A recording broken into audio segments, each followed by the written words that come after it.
Greetings and welcome to the Legal Translation Module number 2, the second lesson, which is about the personal identity card.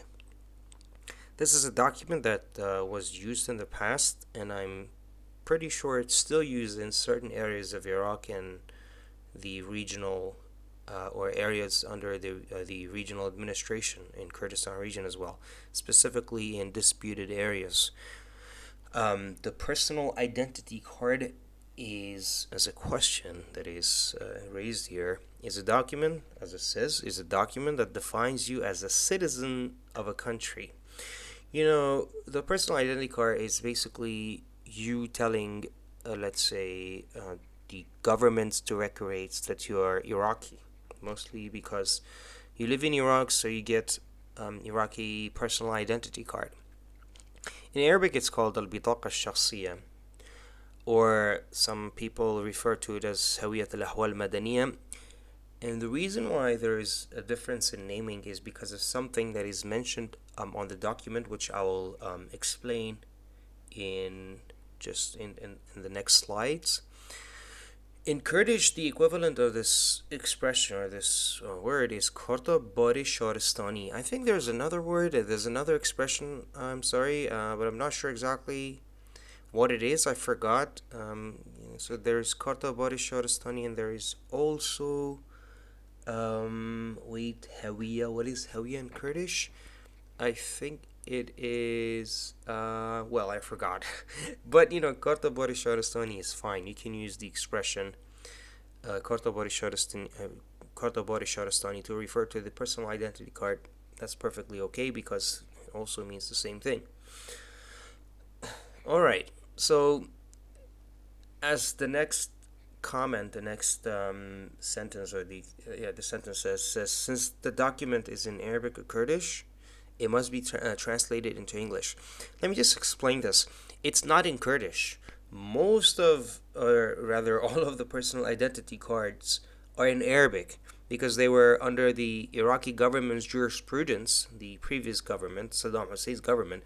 So it was specifically in Arabic, and I assume that the Saddam Hussein administration did not have, or had a zero tolerance policy towards Kurdish language being used at the administration or on an administrative level. So there wasn't any Kurdish used back then in anything that was related to the government or governmental documents. So there's a small mistake here. The document is only in Arabic, and hence you have to translate it into English. Just another quick note: there's a newer version of the document which I will show in the next slide. It has both languages. It's bilingual. It has Arabic and it also has Kurdish. I think it's called the Unified National Identity Card, something like that. We'll see in a second what it is called and what it is referred to in Arabic or in English. So this document is often needed for proving that you are a citizen of Iraq. Just as I said a while ago, it's primarily used to define yourself at a governmental organization, i.e., directorates. Yeah, I mean, I said the same thing. I said that when you go to a governmental organization, it first proves who you are as a person, and second, it proves to the governmental organization and the directorates that you are Iraqi. If you remember, I don't know exactly how old you are, we've heard people saying that they would be stopped at checkpoints, نقطة تفتيش, checkpoints. They'd be stopped there and asked to pull out the personal identity card to see if those people are fugitives, fugitives, or maybe they are needed for a crime, perhaps that was committed somewhere in Iraq. So, I mean, it was used a lot at checkpoints. A lot of checkpoints would ask for personal identity cards. Okay, on to the next slide. This is an example of what the personal identity looks like.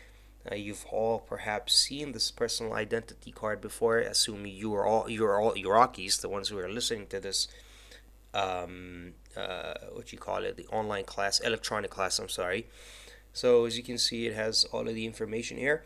As I said before, and I have said this, I think, maybe multiple times, that you should make sure you translate everything. I don't know if I am not sure when I move the mouse or hover the mouse over these words, anything is apparent or you can see where I'm pointing. But anyways, anything you translate, you need to check that you translated, because on the test you need to translate every single thing. Everything has to be translated. Okay, this includes like the things you have here. You see right here, this thing, or like this piece of information, like it says توقيع صاحب الهوية. It says, like, say, occupation, religion, and so on. Everything has to be translated. Even the stamp right here, the stamp has to be translated. If suppose there is something in this insignia which has the Iraqi map, if there's any form of writing, that should also be translated. Okay, as I said a while ago, that there is a newer version which is bilingual. As you can see, this is the newer version. I think it says البطاقة الوطنية. Okay, كارت الاجتماعي. You can basically just refer to it as nationality card, or I think the government, or sorry, the Directorate of Nationality is referring to it as the unified nationality card. Unified, not just a nationality card. As you can see, it has the name now, so it's bilingual. The reason why I've chosen the older version of the identity card, a personal identity card, is because it has more information, and being able to translate this document right here is will help you pretty much to translate this document, the newer document, way more easily than the this one itself. If I've taught you only this one, this would be really easy job. So this is why I wanted to teach you this. I wanted to use this as an example, or just as a document to translate, so it's easier the next time you're faced or someone asks you to translate this document, it's easier for you to translate it. Okay, so everything I have here just from the vocabularies, you can see vocabularies used in this document. You have the following ones. I think I have a note here. It says, remember that you will translate every word phrase on this document. Correct. I've said this a second ago. I said everything you find that is written, by the way, on this document has to be translated. So starting from here, it says جمهورية العراق. You all know what that is. Yeah, that's basically Republic of Iraq. وزارة الداخل. Yeah, I think it's mentioned here. Ministry of Interior. Okay. Da'ira, we know Da'ira is in Kurdish Revabari, and in English is Directorate. As you can see right here, that's called Directorate. Yes. Next one is مديرية الجنسية العامة. ريفابارية قشتية نجتماني كارتون نجتماني, something like that. Okay, sorry, let me just repeat that. Next is مديرية الجنسية العامة, General Directorate of Nationality. You see right here it says Sijil, I guess, right here, that's Sijil. It's register. Now, this one is بطاقة الشخصية. بطاقة الشخصية, well, as the name suggests in Arabic, which is the title of this electronic lesson as well, it's the personal identity card. بطاقة الشخصية, personal identity card. You see, this is this part right here, which is a legal sentence, or sorry, not. You see the sentence right here, which is I think from the Iraqi civil status law. I think this is really important when you translate it, because this makes the document a legally bound document, or a document that is legal.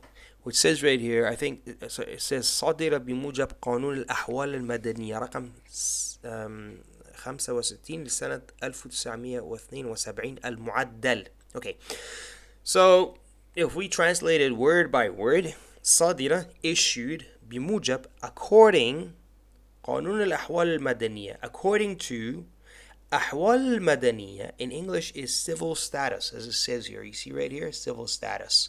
This is civil status. To the civil status law number 65 for the year of, oops, it's not showing here, for the year of 1972. Al-Mu'addal, it means amended or corrected. But instead, you don't need to use the word corrected. Instead, you use the word amended. And then you have other trivial, not really trivial, but simple information like the name of the father and the grandfather, the surname, name of the mother and the grandfather. There's a distinction between grandfather from the father's side and from the mother's side.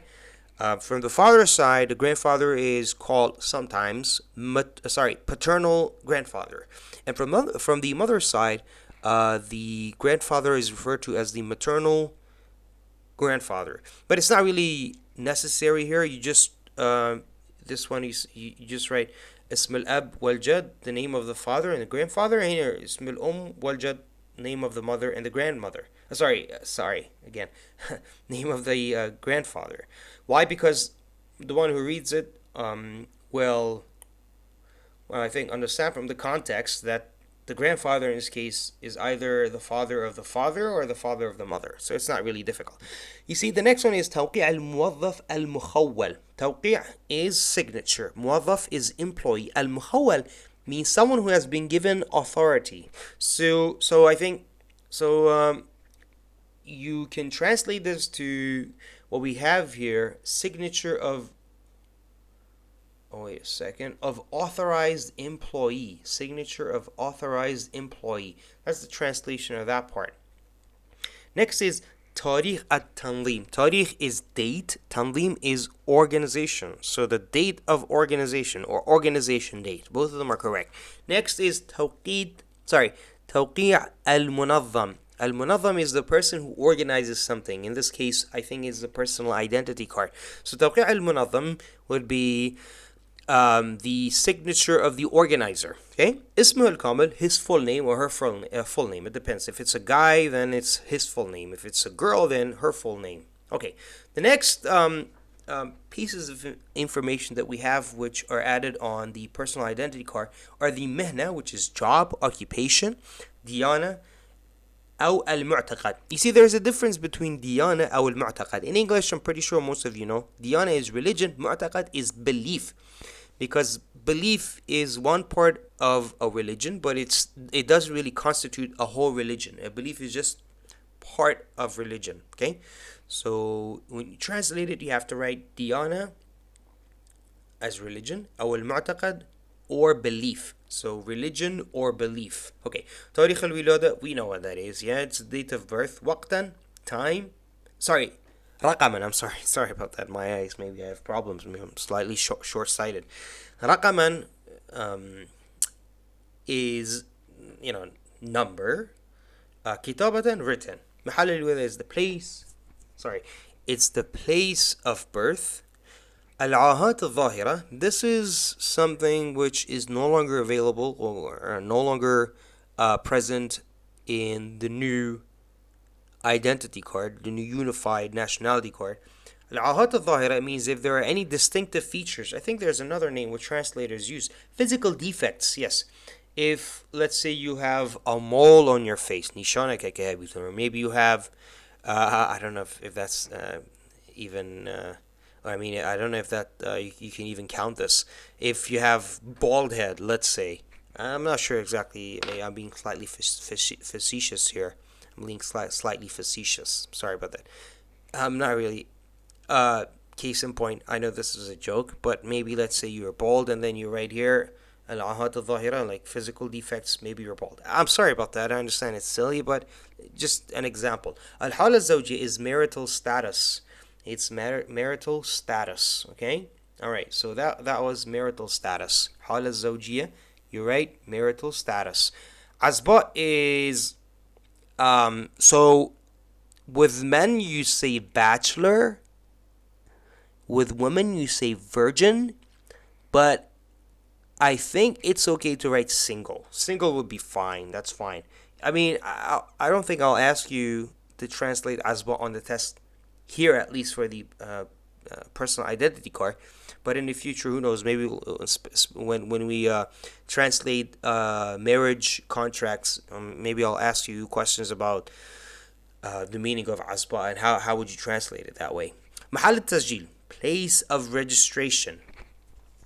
This next section right here, it says al-awsaf, which is descriptions. Color of eye, لون العين, color of eyes, yeah. لون الوجه. You'd be wrong if you translated this as color of face, because that's not really what it means here. لون الوجه means complexion, color of skin. Okay, so make sure you don't translate this word for word. It's not like color of face. No, that's incorrect. You translate it as complexion or skin color.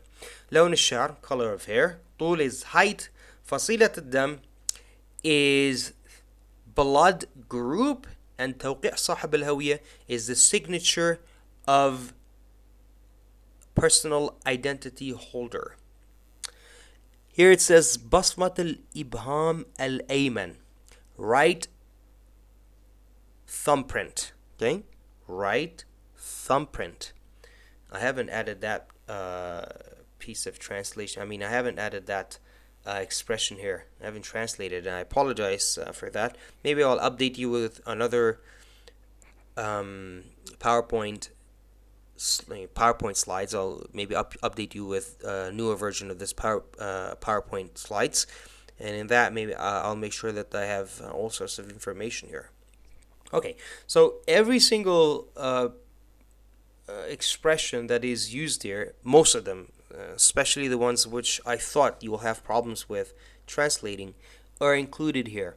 So your job is, when translating, your next task is to translate the following Iraqi personal identity card and submit it to my email at ahmed.kurdi@gmail.com. So I'll give you maybe another version of this slide, which you can easily use this to translate from.